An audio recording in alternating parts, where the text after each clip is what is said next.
Board को एक और तगड़ा झटका। डीडीए की जमीन पर वक्फ ने ठोका था दावा। दिल्ली हाईकोर्ट ने दे दिया बड़ा फैसला।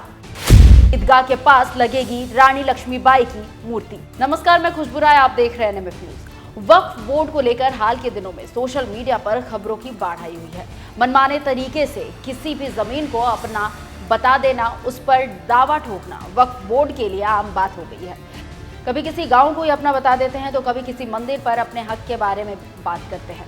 हिंदू तो हिंदू, इस बोर्ड के अतिक्रमण के रवैये से एक बड़ी संख्या में मुसलमान कम्युनिटी भी परेशान है। इस बोर्ड की मनमानी इस कदर हावी है कि ये कभी ASI के अंदर आने वाली पौराणिक इमारतों को भी अपना बता देता है तो कभी सरकारी जमीन पर अपना दावा ठोक देता है। और अब ऐसी एक केस सामने आई है दिल्ली हाई कोर्ट से, जहां दिल्ली हाई कोर्ट ने एक बड़ा फैसला सुनाया है जिससे वक्फ बोर्ड के साथ साथ कट्टरपंथियों के पैरों तले जमीन खिसक गई है।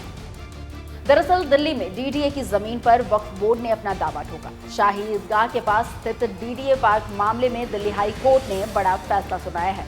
कोर्ट ने 13,000 वर्ग मीटर के पार्क को दिल्ली विकास प्राधिकरण यानी कि डीडीए की संपत्ति घोषित करते हुए वक्फ बोर्ड के दावे को खारिज कर दिया है।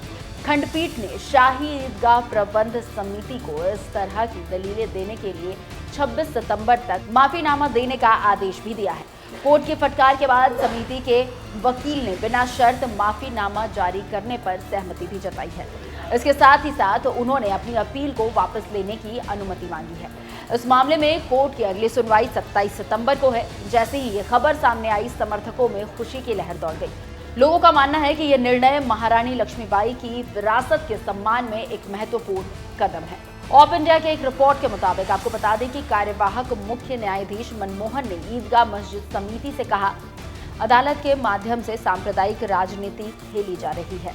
आप यानी कि मस्जिद समिति मामले को ऐसे पेश कर रहे हैं जैसे कि ये एक धार्मिक मुद्दा है, लेकिन ये कानून और व्यवस्था की स्थिति से संबंधित मुद्दा है। उन्होंने आगे कहा, लक्ष्मीबाई एक राष्ट्रीय नायक है जो धार्मिक सीमाओं से परे है। याचिकाकर्ता यानी कि मस्जिद समिति सांप्रदायिक रेखाएं खींच रही है और अदालत का इस्तेमाल कर रही है।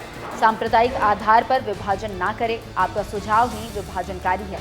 अगर जमीन आपकी थी तो आपको मूर्ति स्थापित करने के लिए स्वेच्छा से आगे आना चाहिए था। वहीं न्यायमूर्ति गिरेला ने भी कहा कि झांसी की रानी की प्रतिमा का होना बहुत गर्व की बात है। इधर इस फैसले के तुरंत बाद डीडीए ने अपनी कार्रवाई शुरू कर दी है और उसके बाद एंट्री हुई बुलडोजर की। शाही ईदगाह के पास की जमीन पर फैसला आने के तुरंत बाद डीडीए और एनसीडी के अधिकारी हरकत में आए और मौके पर पहुंच गए। इसके बाद मूर्ति लगाने का काम शुरू कर दिया गया। सुरक्षा कारणों से ईदगाह के आसपास भारी पुलिस और अर्धसैनिक बल मौजूद है।